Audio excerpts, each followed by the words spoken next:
ধন্যবাদ। আরেকটি ভিডিওতে আজকের ভিডিওতে আমি কথা বলবো যৌন জীবনে স্বামীকে পরিতৃপ্ত করার জন্য স্ত্রীর কী করণীয়। গুরুত্বপূর্ণ একটি ভিডিও। যারা স্ত্রী রয়েছেন, যারা হাজব্যান্ডের উপরে মনে করেন যে অনেক কিছু করা রয়েছে বা কীভাবে করবেন জানেন না, তাদের জন্য এই ভিডিওটি খুবই উপকার হবে বলে আমি আশা রাখি। আমি আছি কাউন্সিলিং সাইকোলজিস্ট আসাদুজ্জামান রাজু। বর্তমানে প্র্যাকটিস করছি final mental health care centre, যেটি মিরপুর 2 অবস্থিত। স্বামী স্ত্রীর ভিতরে খুব মধুর একটা সম্পর্ক, এবং এই সম্পর্কটা আমাদের দৈনন্দিন জীবনে আমার মনে এবং শরীরে প্রভাব ফেলে। তার মাধ্যমে আমাদের যে সমাজ ব্যবস্থা রয়েছে সেখানে কিন্তু আমাদের কন্ট্রিবিউশন বা অবদান থাকে। সাথে সাথে যে রিলিজিয়াস অ্যাক্টিভিটিগুলো, ধর্ম সংক্রান্ত যে বিষয়গুলো, সেগুলোও কিন্তু খুব ফলপ্রসূভাবে আমরা করতে পারি, যে যদি আমাদের এই যে নিজের ভিতরে যে সম্পর্কটা সেটি সুস্থ থাকে। তো স্ত্রীর যেসব করণীয়, সেই যে বিষয়গুলো যেগুলো হচ্ছে হয়তো বা সাইকোলজিক্যাল পার্সপেক্টিভে রয়েছে, আমি সেই বিষয়ে বলার চেষ্টা করব। তো প্রথমেই যেটি রয়েছে সেটি হলো যোগাযোগ বা কমিউনিকেশন। খুবই ইম্পর্টেন্ট এই বিষয়টি, কারণ বিয়ের পর যখন যৌন জীবন শুরু হয় দেখা যায় তাদের ভিতরে কমিউনিকেশনটা ভালো হয় না। একজন আরেকজনের সাথে যে যোগাযোগের ব্যবস্থা, কথা বলার ভঙ্গি অথবা কথা বলার যে কন্টেন্ট থাকে বা ল্যাঙ্গুয়েজ থাকে, সেটি ঠিক থাকে না। তো সেই ক্ষেত্রে একজন স্ত্রীর সবসময় একটা বিষয় খেয়াল রাখতে হবে যে যখন হচ্ছে যে তার হাজব্যান্ড কিছু বলে, সেই কথাগুলো সাথে সুন্দরভাবে কমিউনিকেট করা। সে কোথায় গিয়েছিল, কি করেছিল, কি ধরনের অ্যাক্টিভিটি ছিল, সেগুলো খুব পজিটিভ ওয়েতে, অ্যাসার্টিভ ওয়েতে যেন বলতে পারে। অনেক ক্ষেত্রে যখন হাজব্যান্ড হলো বিভিন্ন কথা বলবে, তখন খুব বেশি এগ্রেসিভ না হওয়া বা খুব বেশি পেসিভ না থাকা। এগ্রেসিভ মানে হচ্ছে যে অনেক বেশি রেগে যাওয়া, আমি জানি এটা হবে, হ্যাঁ, বা এই ধরনের ল্যাঙ্গুয়েজগুলো ব্যবহার করা। বা পেসিভ থাকা মানে হচ্ছে যে যা কিছুই বলে কোনো রকমের কথা বলি না। তো এরকম না হয়ে অ্যাসার্টিভ যদি হতে পারে, যে হয়তো বা আমি ব্যস্ত যদি থাকি, তাকে বোঝানো যে আমি একটু ব্যস্ত বা আমার ভিতরে বর্তমানে একটু বিরক্তিবোধ হচ্ছে, আমি তোমার সাথে এইভাবে যোগাযোগ করব বা একটু পরে এইভাবে কথা বলবো। এটা খুবই গুরুত্বপূর্ণ, কারণ হচ্ছে যে এটা আপনাদের ভিতরে যে কনফ্লিক্টগুলো সেগুলো কিন্তু রিডিউস করবে। এরপর যেটি হয় সব অ্যাক্টিভ লিসেনিং বা সক্রিয় শ্রবণ। আপনার হাজব্যান্ড হয়তো বা বাইরে থাকে, বিভিন্ন রকমের কাজ করে, অনেক মানুষের সাথে মিশতে হয়, বিভিন্ন রকমের অ্যাক্টিভিটির সাথে নিজেকে সংযুক্ত করতে হয়। তো সেই ক্ষেত্রে তার হয়তো বা অনেক রকমের কথা বলার থাকে। আপনি যেহেতু বাসাতে যদি থাকেন বা আপনি যদি অন্য কোনো কাজও করেন, সেই ক্ষেত্রে আপনার মনটাকে একটু শান্ত থাকা অবস্থায়, বা যদি মনে করেন যে আপনি নিজে একটু অশান্ত, সেক্ষেত্রে যে বিষয়গুলো রয়েছে, আমরা অনেক সময় বলি মাইন্ডফুলনেস মেডিটেশন বা ব্রিদিং এক্সারসাইজ, এগুলো আপনার বাসাতে করতে পারেন। তো এই জায়গাগুলোতে আপনার যেটি করবে যে আপনার মনটাকে একটু শান্ত করবে এবং আপনি অন্যদেরকে শুনতে পারবেন। তো আপনার হাজব্যান্ড যখন বাহির থেকে আসবে বা বাসাতেই যখন থাকবে, তার কথাগুলো শোনার চেষ্টা করুন। সেক্ষেত্রে কী হবে, আপনাদের ভিতরে একটা বন্ডিং কাজ করবে, ট্রাস্ট কাজ করবে, এবং আপনার হাজব্যান্ডের উপরে একটা সেলফ এস্টিম বা সেলফ অ্যাকচুয়ালাইজেশনও কিন্তু গ্রো করবে। সো এটাই আপনি করতে পারেন আপনার জায়গা থেকে। এরপর যে জিনিসটা থাকে সেটা হলো জীবনে বৈচিত্র্য খোঁজা। খুবই ইম্পর্ট্যান্ট। বিয়ের মাধ্যমে যৌন জীবনটা শুরু হয়। যৌন জীবন মানেই হচ্ছে যে আমাদের যে ফিজিক্যাল যে অ্যাক্টিভিটি বা ফিজিক্যাল যে সেক্সুয়াল যে ইস্যুগুলো, সেটি নয়। এছাড়াও এর সাথে অন্যান্য যে বিষয়গুলো সেগুলোও কিন্তু জড়িত। যেমন বিয়ের পরে হয়তো বা বিভিন্ন রকমের বৈচিত্র্য আপনারা খুঁজতে পারেন, ইউনিকনেস খুঁজতে পারেন। হয়তো বা কোনো একটা জায়গাতে আপনারা যেতে পারেন, নতুন কোনো মানুষের সাথে মিশতে পারেন। আপনাদের যদি কোনো একটা নতুন ব্যবসা শুরু করতে চান, সেক্ষেত্রে আপনারা একত্রে থেকে সেই ব্যবসাগুলো কীভাবে করা সম্ভব, কোনো অ্যাডভেঞ্চারাস কোনো বিষয় থাকলে সেগুলো আপনারা করতে পারেন। অনেক ক্ষেত্রে আপনারা বিভিন্ন জায়গাতে ঘুরতে যেতে পারেন। এটা আপনাদের মনকে শান্ত রাখবে এবং একটা ফ্রেশমেন্ট আপনাদের ভিতরে তৈরি করবে। সো এই জায়গাটাতে আপনার যদি কোনো কনসেপ্ট থাকে, সেক্ষেত্রে আপনার যে হাজব্যান্ড থাকবে তার সাথে কিন্তু খোলামেলা আলোচনা করতে পারেন। এরপর যেটা আসে আবেগীয় বিষয়, খুবই ইম্পর্ট্যান্ট এই বিষয়টি।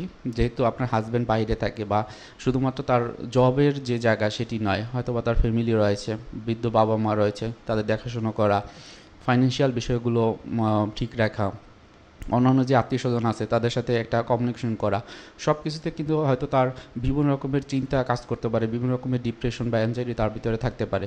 তো ওই বিষয়গুলোকে, তার কথাগুলো শোনা এবং তার আবেগীয় যে বিষয়গুলো, সেগুলো একজন আরেকজনের শেয়ারিং করা খুবই গুরুত্বপূর্ণ। হয়তো বা সে যখন শেয়ার করবে আপনি শুনবেন, এবং আপনার ভিতরে যদি বিভিন্ন রকমের অনুভূতি থাকে, বিরক্তিবোধ থাকে, রাগ থাকে, অথবা কোনো একটা বিষয়ের কনফিউশন থাকে, সেটি কিন্তু আপনারা একে অপরের সাথে কথা বলে নিতে পারেন। সেই ক্ষেত্রে আপনাদের ওপেননেসের যে জায়গাটি, একজনের আরেকজনের উপর ট্রাস্টটা কিন্তু বিল্ড আপ হবে। এরপরে যেটি থাকে একে অপরের শ্রদ্ধাবোধ। এই যে বিয়ের যে বিষয়টি সেটি কিন্তু শুধুমাত্র আমাদের ফিজিক্যাল যে অ্যাক্টিভিটি সেটি নয়, অথবা বায়োলজিক্যাল নিড যেটি আমরা বলি সেটি কিন্তু নয়। এখানে একে অপরের শ্রদ্ধাবোধ থাকবে, বোঝাপড়া থাকবে, নিজের শরীরের প্রতি অন্য যে পার্টনারের শরীরের প্রতি যে একটা টান থাকবে, সেক্ষেত্রে এক্সপ্লোর করা, তার কোন জিনিসগুলো ভালো লাগে, কোন জিনিসগুলো খারাপ লাগে, সে কী চায়, এই যে বিষয়গুলো একে অপরের সাথে বোঝাপড়া করে নেওয়া এবং জানতে চাওয়া। এরপর যেটি থাকে যে খুবই গুরুত্বপূর্ণ, যেটি হলো সেক্সুয়াল বিষয়, সেটা হলো ফোরপ্লে। এই যে বিয়ের ক্ষেত্রে কিন্তু বিয়ের মাধ্যমে আমাদের যৌন জীবনের একটা অধ্যায় শুরু হয়। সেক্ষেত্রে বিয়ের যে প্রথম যে ধাপটি যখন শেষ হয়ে যায়, পরবর্তীতে কিন্তু এই যে যৌন জীবনটা শুরু হয়, সেক্ষেত্রে এই যে সেক্সুয়াল অ্যাক্টিভিটি, সেক্ষেত্রে কিন্তু আমাদের নিজেদেরকে জানতে হয়। হ্যাঁ, তো ওই অবস্থায় আপনারা নিজেরা যেটি করবেন, যে যখন কোনো অ্যাক্টিভিটির সাথে আপনারা করবেন, এই সেক্সুয়াল অ্যাক্টিভিটি করবেন, আপনার হাজব্যান্ডকে প্রথমে একটু ফোরপ্লের যে জায়গাটি সেটি আপনারা করতে পারেন আপনার জায়গা থেকে। সে কী পছন্দ করে, তার টাচের ক্ষেত্রে সে কোন টাচ পছন্দ করে, কোন জায়গাতে পছন্দ করে, তার কোন ল্যাঙ্গুয়েজটা ভালো লাগে ওই বিশেষ মুহূর্তে, সেটি আপনারা জানতে পারেন। তার এইভাবে জানার মাধ্যমে তাকে একটু আদর করা, বা হচ্ছে যে তার যে এনজয়মেন্টের জায়গাগুলো সেগুলোকে একটু এক্সপ্লোর করা, এগুলো আপনারা করতে পারেন, যেটা হচ্ছে যে আপনি হচ্ছে যে তা একে অপরের শেয়ারিংয়ের মাধ্যমে কিন্তু করতে পারেন। এরপর যেটি হয় যে স্বামীর যে পরিবার রয়েছে তার পরিবারের সাথে একটা ভালো সম্পর্ক করা কিন্তু আপনার দায়িত্ব। প্রতিটা হাজব্যান্ডই চায় তাদের যে রিলেটিভগুলো থাকে তাদের অনেক দিনের একটা সম্পর্ক, এর মাঝে আপনি ওয়াইফ হিসেবে এসেছেন, তো সেক্ষেত্রে সেও চাইবে যে সে যতটুকু গুরুত্ব দেয় অন্যদেরকে, সেই জিনিসটি আপনিও যেন গুরুত্ব দেন। এবং এর মাধ্যমে যেটি হবে, আপনার ভিতরে একটা কিন্তু বন্ডিং কাজ করবে, একটা ট্রাস্ট বিল্ড হবে। তখন কিন্তু সে বুঝতে পারবে যে এই জায়গাগুলোতে শুধু আমি না, হ্যাঁ, হয়তোবা সে হলো বিভিন্ন কাজে অ্যাক্টিভ থাকে, কিন্তু আপনি যদি যখন বাসাতে থাকেন, তার যে রিলেটিভ যারা রয়েছেন তাদের একটু খোঁজ খবর নেওয়া, কোথায় থাকে, কি করে, কেমন আছে, এই জিনিসগুলো সে যখন শুনতে পারবে, তখন কিন্তু তার ভিতরে খুব ভালো একটা অনুভূতি কাজ করবে। এরপর যেটি থাকে, তার স্বাস্থ্যের বিষয়টি পর্যবেক্ষণ করা বা গুরুত্ব দেওয়া। যেহেতু সে বিভিন্ন রকমের কাজের সাথে ইনভলভ থাকে, অনেক সময় নিজের স্বাস্থ্যের যে কেয়ারিংয়ের জায়গাটি সে কিন্তু করতে পারে না। তো সেই জায়গাতে আপনি তার স্বাস্থ্য সম্পর্কে একটু খোঁজ নেওয়া, শরীর কেমন আজকে বা কোন জিনিসটি দরকার সেটি করতে পারেন। সে যখন বাহিরে থাকবে, বাহির থেকে যখন বাসাতে আসবে, তার কোনো রকমের চাহিদা রয়েছে কিনা বা কী চায়, সেই জিনিসটা একটু খেয়াল রাখতে পারেন এবং সেই চাহিদাগুলো পূরণ করতে পারেন। হয়তো বা প্রথম দিকে যদি আপনার একটু খারাপ লাগাও কাজ করে, দেখবেন একটা সময় আপনি যখন এই কাজগুলো করবেন, তখন তার জায়গা থেকে কিন্তু সে ওপেন হবে।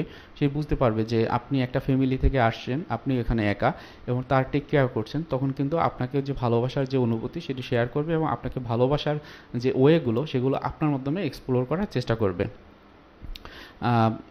সবসময় সম্মানজনক বা একটা ব্যবহার করার চেষ্টা করুন। আপনার মনের ভিতরে যদি কষ্ট থাকে, আমি প্রথমেই বলেছি, সেটি শেয়ার করা, এবং নিজেদের ভিতরে যে পরিবেশটা যেন খুব ভালো থাকে, এবং এটা প্রথম দিক থেকেই শুরু করবেন, তাহলে দেখবেন যে পরবর্তীতে এরকম কোনো ইস্যু তৈরি হবে না।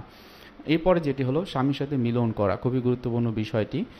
কারণ এই মিলনের মাধ্যমেই আমাদের ভিতরে যে নিউরোলজিক্যাল যে বিষয়গুলো রয়েছে, বিভিন্ন রকমের নিউরো ট্রান্সমিটার রয়েছে, সেইগুলো নিঃসরণ হয়, বিভিন্ন রকমের ডোপামিন নিঃসরণ হয়, যার মাধ্যমে কিন্তু একটা নিজেদের ভিতরে একটা ভালো লাগা কাজ করে। তো হাজব্যান্ড হয়তো বা বিভিন্ন কাজে অ্যাক্টিভ থাকলে তখন নিজ থেকে তাকে প্রপোজ করা, হয়তো বা সেই সময় ঠিক করে দিতে পারে যে আমরা এই সময়টায় করব, বা হচ্ছে যে কখন করব, এটি নিজেরা মিউচুয়াল হওয়ার পর এই যে মিলনের যে স্বাদটি সেটি তাকে গ্রহণ করতে সাহায্য করা খুবই গুরুত্বপূর্ণ একটি বিষয় আমি মনে করি। এবং আরেকটি বিষয় যেটি হলো আমি সর্বশেষে বলবো, সেটা হলো যতটুকু সম্ভব তার পছন্দের যে পোশাকগুলো পরার চেষ্টা করবেন।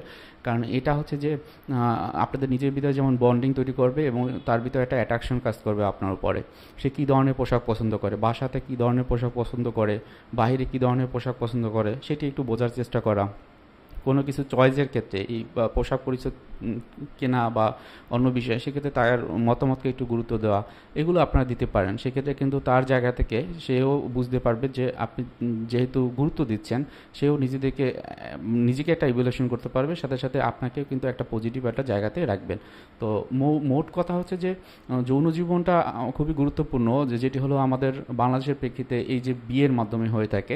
সুতরাং আপনার যতটুকু সম্ভব হয় নিজেদের ভিতরে লাভ ল্যাঙ্গুয়েজ ব্যবহার করা, হ্যাঁ, বা নিজেদের চাওয়া পাওয়ার গুরুত্ব দেওয়া, কোন জিনিসটি পছন্দ না না পছন্দ সেটি একটু খেয়াল করা। অনেক সময় দেখা যায় যে খাওয়া দাওয়ার ব্যাপারটা খুবই গুরুত্বপূর্ণ, কারণ হাজব্যান্ড যখন বাইরে থাকে সে কোন ধরনের খাবার পছন্দ করে সেটি একটু জানতে চাওয়া, আজকে তুমি কোন খাবারটা খেতে চাও, হ্যাঁ, সেটি একটু জেনে একটু রান্না করা, এটা কিন্তু তাদের জন্য খুবই গুরুত্বপূর্ণ। হাজব্যান্ড কিন্তু এই জিনিসগুলো খুব ইম্পর্টেন্টলি নিয়ে থাকে।